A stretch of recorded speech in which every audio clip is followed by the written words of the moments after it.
Happy New Year's, dear friends, from wherever you are in the country, wherever you are in the world.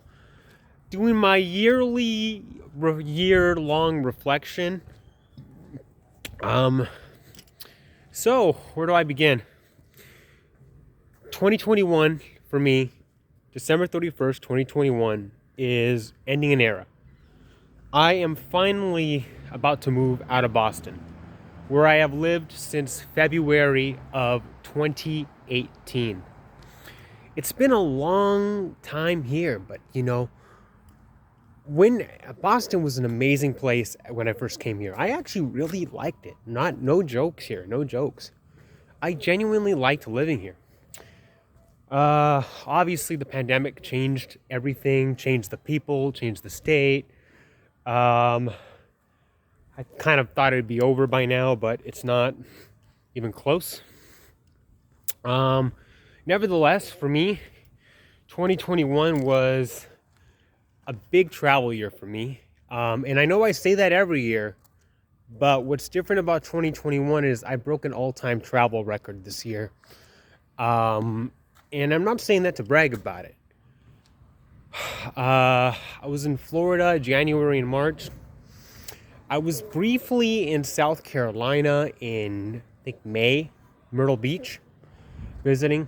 Spent quite a bit of time out in Virginia. Even visited Nashville, Tennessee. I took my big trip in June. And this was my exciting trip where I flew into Minneapolis. I spent a day in Minneapolis, Minnesota. I went out to Hudson, Wisconsin, spent some time there. A little bit of time, not even a day, but I just briefly visited Hudson, Wisconsin. And the Hudson, Wisconsin's technically where I began my road trip. June 22nd or so of 2021. Hudson, Wisconsin, Minneapolis, Minnesota, a day in Bismarck, North Dakota, a day in Pierre, South Dakota.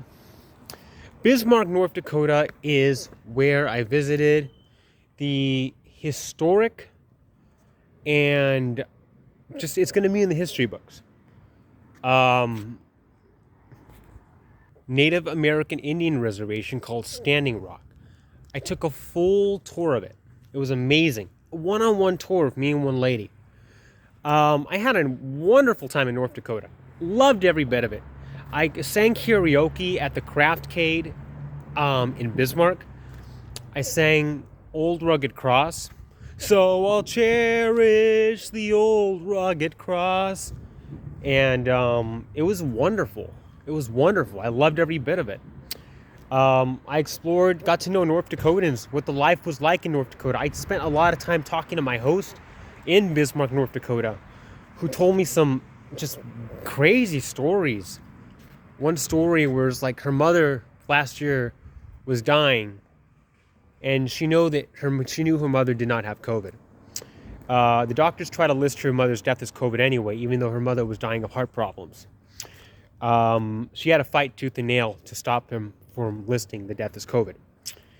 But me and my North Dakota host got along really well. I enjoyed her, and then I got picked up and I got taken out to the Standing Rock Reservation. And then I eventually got into Mulbridge, South Dakota. Saw some history there.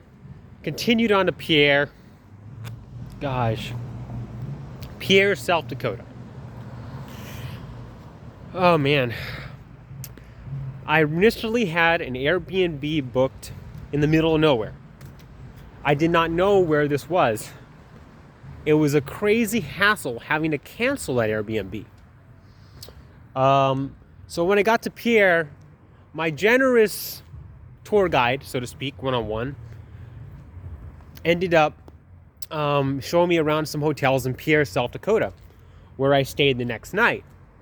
Pierre was a beautiful place, so western. It's as western as you can get in Pierre, and just like the culture and everything, horses, cowboys, just a very western culture. I saw the mansion of Governor Kirsi Noem. I explored the South Dakota State Capitol. I was by the Missouri River in South Dakota. And I just saw the town and the people, and it was just an amazing thing to be in South Dakota and to really experience and feel South Dakota. South Dakota was beautiful. Continuing on, ended up continuing on out to, I believe, Spearfish, South Dakota, where I caught my next bus out to Billings, Montana. That bus ride was crazy. They got me to put a mask on in there without telling me, because the people in there, we're talking real hillbillies. None of them wearing masks. None of it was enforced. Technically, it's enforced. Nobody cared. Nobody cared. It was not enforced. Hillbillies, coughing and just trash talking and all that. They were trash talking Biden nonstop. It was just a crazy ride, man. We went into Wyoming. I forgot where in Wyoming, but that was a kind of an interesting little experience in Wyoming where I met somebody I started talking to, and continuing on. Billings, Montana. It was a 9-hour bus ride with a bunch of hillbillies. Just an experience I will never forget. No, praise God, I did not catch COVID during that bus ride. I had a mask on. Yeah, I did have a mask on. But I knew it was a safety precaution. The bathroom smelled horrible. If you were going to wear a mask in that bus, at least do it for the bathroom, because the bathroom was just filthy. The Greyhound bathroom. Getting to Billings, Montana, where I spent like an hour in Billings, Montana. After 9 hours, got on my next bus, got to Boot, met Bert Ingram. Thank you, Bert. You're a wonderful man. Met his dogs, met the family, Cody, and all these people. They took me out to see the Continental. They took me out for pizza and to see the Continental Divide. And just to see some history in Montana. It just was so beautiful. The Big Sky State. And of course, the fact that it was summer made it all better. I enjoyed it all. They gave me a nice tour of Montana, a nice tour of the area. They wanted, obviously, I think their intention was for me to move in there. And honestly, I have no problem with that. I would love to live in Montana. The only issue, and I have no problem with the politics of Montana. It's a red state. It's a free state. I love that. The only issue I have with Montana, with living there, is how cold it gets during the winter, because I can't survive that. Okay, I'm not a cold weather person. But the winters of Montana are something else. Something else. So the next morning, spent a lot of time, talked to Bert, went out for pizza, saw the Continental Divide, saw all the old mines in Montana, got a tour of the town of Boot. Really got to experience Montana, the great state of Montana. It was a wonderful experience. Then the next morning, Bert took me to the Greyhound stop, got on my next bus. I continued on to Idaho Falls, Idaho. Oh my gosh, that was one of my favorite places. Out of all the states that I visited, I took more photos in Idaho than anything. First of all, Idaho was beautiful. It was sunny and warm, thanks to summer, obviously. The people there were so friendly. Getting there, I remember the Greyhound stop was actually not far from where I was staying, my Airbnb. I met my host, this amazing, super conservative Mormon lady. Super, super conservative. Obviously very against, the vaccine and the masks and all that. But we bonded quite a bit. She took me to church that morning. I know I asked, are you guys going to church? And she's like, yeah, can I come? Okay. They're never going to turn down, a true Mormon will never turn down giving somebody a ride to church on Sunday. And the thing is, when I got to Idaho, I planned to go to church anyway.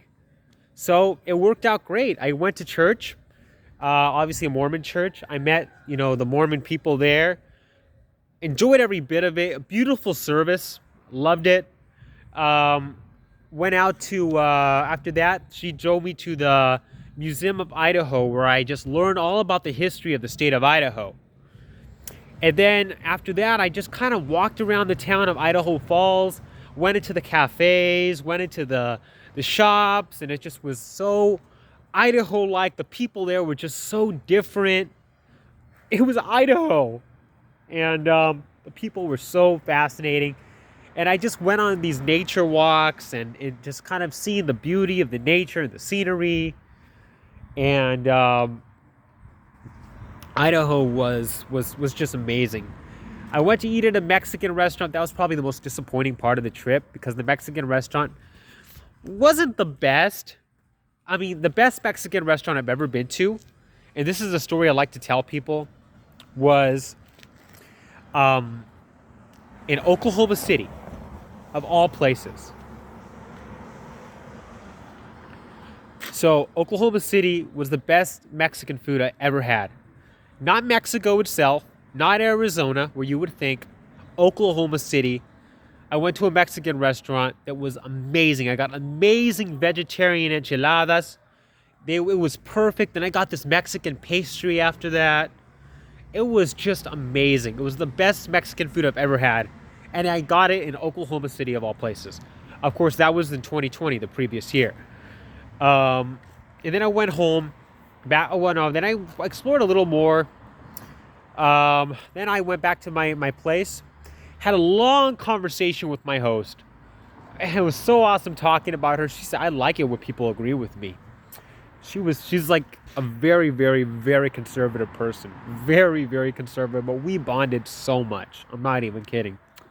And I enjoyed it. I loved bonding with her. She was just this Idaho Mormon conservative. And it was just amazing to bond with somebody like that. You know, it's just the culture of the state. And Idaho conservatives are different than Utah conservatives in a little bit of a ways. But it was amazing. So I stayed there. You know, I bathed and got myself cleaned up. Went to bed. Got up the next morning and continued on. And then her husband was getting up that same time as my bus to play golf. Her husband ended up giving me a ride. I actually asked, could I just go play golf with you and I can get a later bus? He said no, but he did give me a ride to the bus station. Beautiful people. Loved them. I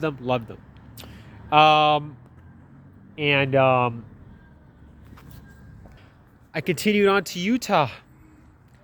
And I spent like a week in Utah just spending time there. I met up with old people I used to know there. Bill and other people, the group I used to like to go to. I did all the usuals, Costa Vida, Salt Lake City, Orem, the Front Runner, Provo Beach, it's just, the whole area. I went to Noodles and Company a couple times. I love Noodles and Company. I miss that. It was amazing. So I spent a week in Utah. Then I went out to Arizona for 1 day. It was supposed to be 2 days. There's a crazy story behind that.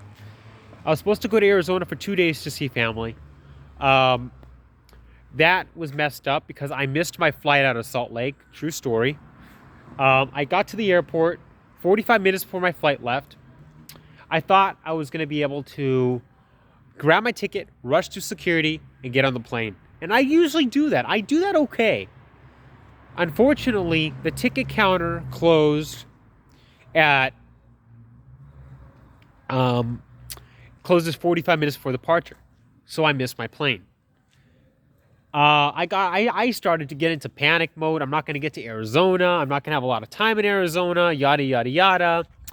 I was in panic mode. And I got into like this, I almost broke down. Like not broke down and crying, but kind of broke down and like freaking out to the front peer representative to the point where he's like, I'm not going to book you on a new flight. And then I apologized. I'm sorry. And he felt sorry for me. And then he booked me on a new flight. So I was lucky about that. So I got a new flight the next morning. So I spent the night at the Salt Lake Airport. And it's not usual. I spend nights at airports a lot. I continued on to Arizona. Spent a day in Arizona, visited the house of my late grandmother. Spent time with my step grandmother, my Nana, my step grandmother, who was married to my grandfather. But wonderful person, beautiful, somebody I love to death. Love to death. I love her to death. I love her to death. Um, um, and so the story goes like, after my many years back, after my grandmother and grandfather got divorced, obviously they died a year apart. My grandfather died in 2019. My grandmother died in 2020. My step grandmother is still alive. She's a beautiful person, very loving and caring and just wonderful. Period. She is. There's nothing more to say about that. She's very loving, very beautiful person. Um, and so I spent time with her in Phoenix, and then we went to see my grandmother's house, the one who passed away, that of my actual grandmother who passed away. Took a picture in front of that. Went back, and then I had to catch my next flight at 6 in the morning on to Denver, Colorado. So I got to Denver, Colorado at like 7:30 in the morning, and my goal in Denver was to see my great-grandmother's house, which I did, my Aunt Barbara's house, which I did, particularly those two things. And I got to see them both, and I met a long-lost cousin who I've never met before. So I went to my great-grandmother's house, first stop. I spent time there, and then I just kind of reflected. And then I continued on to my great Aunt Barbara's house, who was the last remaining sister of my great-grandmother. Yeah,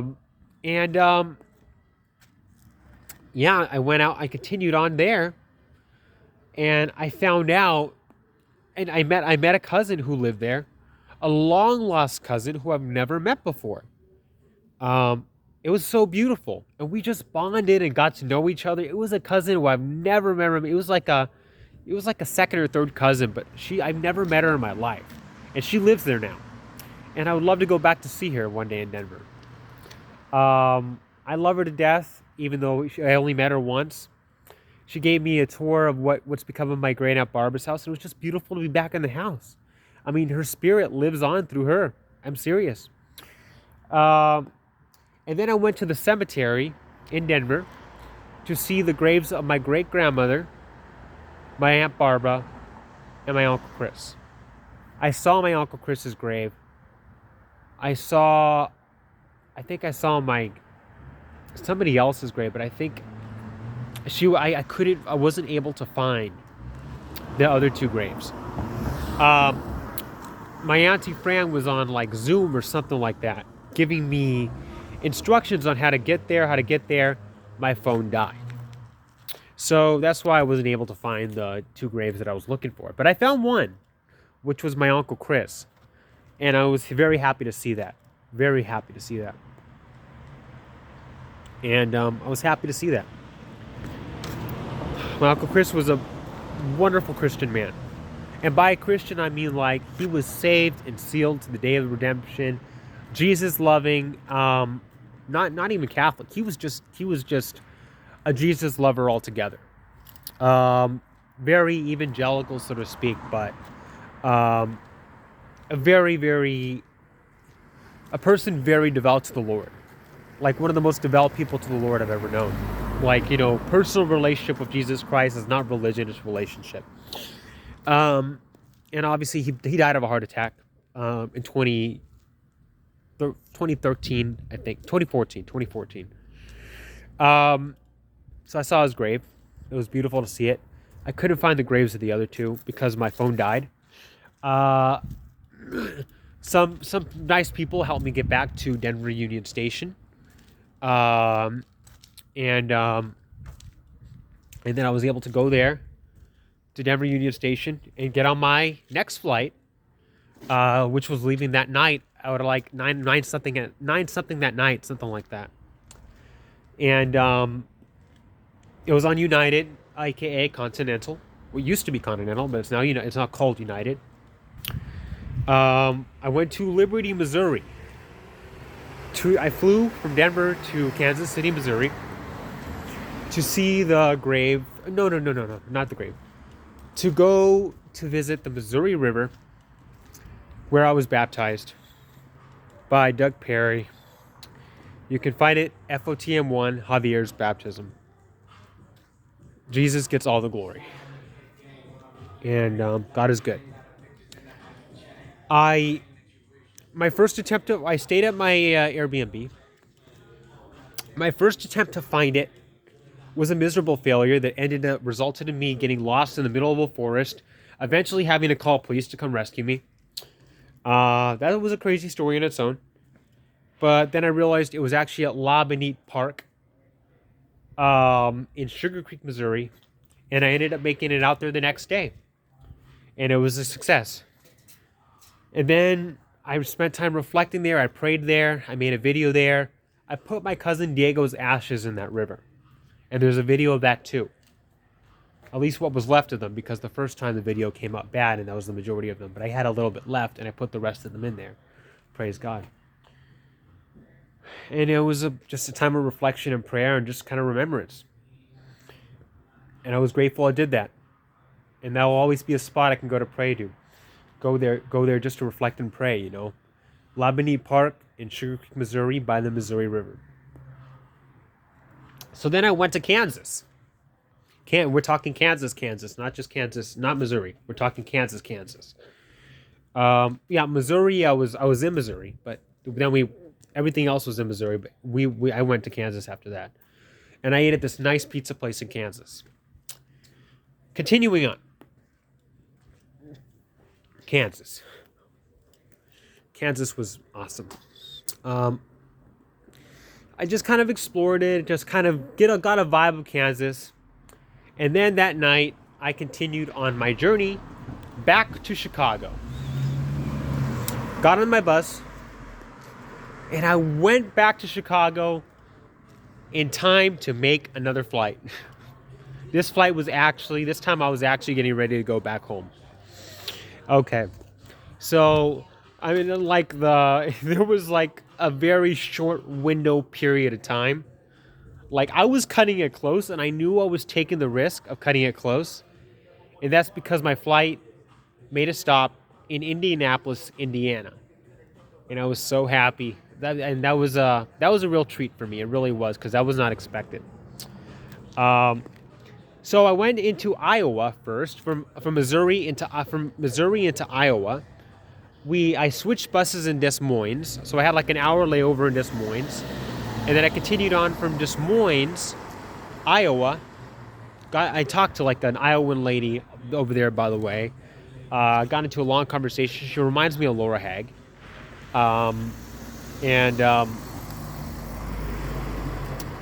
Hashtag Laura Hag. And then I took pictures with these other Iowans as a photo shoot. It was just fun to do it. Took pictures of some souvenirs from Iowa. But then continued on to Chicago, where I had about 2 hours between the time I got to the Greyhound station, maybe not even 2 hours, to the time I had to be at Chicago O'Hare International Airport for my flight to Indianapolis. I made it. If the Greyhound was late, I wouldn't have made it, but I made it. I cut it close. I gambled with Greyhound, and praise the Lord, I made it. And then I got on my plane in Chicago. I caught the Chicago public transit to Chicago O'Hare. It was like a Blue Line train or something. I got on my plane. I got to Indianapolis. I had about 3 hours in Indianapolis and I just spent the whole time exploring. I explored Indianapolis as much as I could. I saw some national parks. I even witnessed like a state park or something. But I visited there was even a mall in downtown Indianapolis, and like just a lot. The Indianapolis Convention Center, a lot going on. And there was like a river water state park or something. I visited that. And then I just got to see as much as I could see with the time that I had. 3 hours in Indianapolis. And I took advantage of every bit of it. It was amazing. And then I caught an Uber back to the airport. I had a nice conversation with an Indianan guy. I loved it. I really loved it. He told me all about Indiana, all about Indianapolis, all about the state. I even got that conversation recorded. It was nice. It was nice. And then I got on my plane. My scary flight, by the way.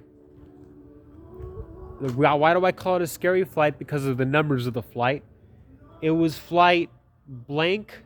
It was like flight something.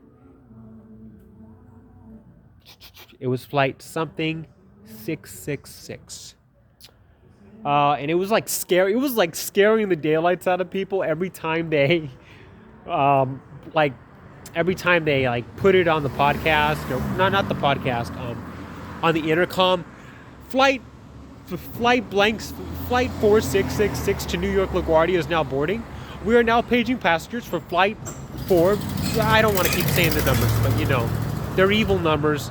And it was scaring a lot of people, and it was scaring me. I saw the expressions, and it was just scary. I even like told, as I was boarding the flight, I was like, I really wish I didn't have to take this flight. I want to get on a different flight. And she's like, I understand what you're saying, because like apparently there were a lot of people like nervous about getting on this flight. But I took the flight anyway. You know, I had to do it. We made it to LaGuardia safe. The accursed flight. I don't take it lightly. I really don't. As a strong believer, I don't take those numbers lightly. It was not funny. It was scary, and I could tell I was not the only one scared. I mean, I seem like I'm laughing about it, but like, no, it was a scary thing. I got to LaGuardia, spent time in New York, and then went to my parents' house in New Jersey. Then I spent a few days there, then went back to Boston to continue my job. And then I worked for a few months. A job ended badly. Ended up getting fired in September. I got hired somewhere else within a week later. And this place this new place I got hired at was called Quincy's Place. It was an amazing candy shop. And an ice cream place too. But I loved the candy shop. It was so touristy. And those were my people there. People traveling from all over the world, coming to Boston from all over the world. It was the first time I was truly happy to work somewhere in Boston. I loved it. I loved working. I sincerely loved working there. So I enjoyed it for the month it lasted. And October 26th, I got the announcement that it was closing down. It was what it was. Everybody lost their jobs. So I've been unemployed ever since. Since then, I took a trip out to Oregon to see Pat. Pat was a lifelong friend of my grandmother's. I saw the town where my dad grew up. And then I came back to Boston. No, not Boston. I came back to New York. Had to take care of some medical stuff. Particularly, dentist and doctor's appointments and all that.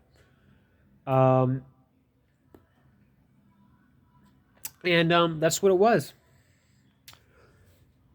My flight back to New York was amazing, though. I'm not even kidding. It was a gigantic airplane. Like, I was lucky. It was a direct flight from Portland to New York JFK, and I got on this it was like a Boeing 767-300ER. It was a huge plane. It was so amazing to fly on it. I'm not even kidding. It was so cool. But I spent like a month in New Jersey.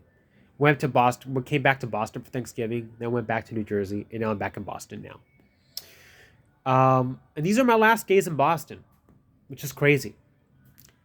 Because I'm getting ready to move to Florida come January 6th. And, yeah. It's been a heck of a year. Heck of a year. Oh, I forgot to tell you guys, while I was in New Jersey, I took a trip out to Pennsylvania. I went to this Harbortown, Pennsylvania, and I just kind of met Pennsylvanians and had conversations and political conversations and all that. I met Pennsylvanians that voted for Trump. I met, it was just an interesting Harbortown, Pennsylvania. It's outside of Philadelphia. It's not Philadelphia. It's a separate county. It's in Delaware County. Philadelphia is its own county, but it was cool. So I visited Philadelphia itself, and I visited Harbortown, Pennsylvania, and I enjoyed it, except for the Black Hebrew Israelites preachers, which were being very legalistic, to say the least. It left a bad taste in my mouth with that Pennsylvania trip, but it was cool nonetheless. Visited Delaware. Delaware was nice. I said a prayer for Joe Biden at the Joe Biden Welcome Center in Newark, Delaware. New York, spent quite a bit of time there. I found a wonderful vegan restaurant. I've been using my brother's vaccination cards. Don't be mad. Don't. Luckily, they don't pay attention. At least they weren't paying attention. But I found a wonderful vegan restaurant where I got to enjoy vegan pancakes. And I had a wonderful breakfast one morning. And I just got to see New York. I went on top of the tallest building in North America, the One World Trade Center. And I just got to know New York for a little bit, It was nice. And I love New York, but I hate what it's become. And I hate that new statue they're putting up at the UN. It's evil. We're not, that's a whole different topic. I got to see New Jersey a little bit, went to the Dream Mall and all that. So, and we also ate at Chips. Chips is a vegan restaurant in Connecticut. So that whole area, Connecticut, Delaware, New Jersey, got to enjoy it. So it was a pretty interesting year. So sad that COVID's still going on, but I really believe that this is all pushing towards something greater, something much bigger. It's all headed one direction. But take care of yourselves, guys. Happy New Year. Thank you for watching. Thank you for listening to my story. It was quite a year. Oh, and I forgot to say, at the beginning of the year, this is the first 5 days of the year, January 5th, 2020. My cousin Diego died. We're approaching the anniversary of his passing due to drug overdose. So yeah, we just he passed away of drug overdose, and we're all we're all remembering him. Anyway, that's the story of 2021. I appreciate everybody for watching. We're here to watch New Year's with our tradition of sparkling cider and grapes. This is my family, my grandmother, my tia Rosa, everybody. And I do this video here. Thank you for watching, and Happy New Year.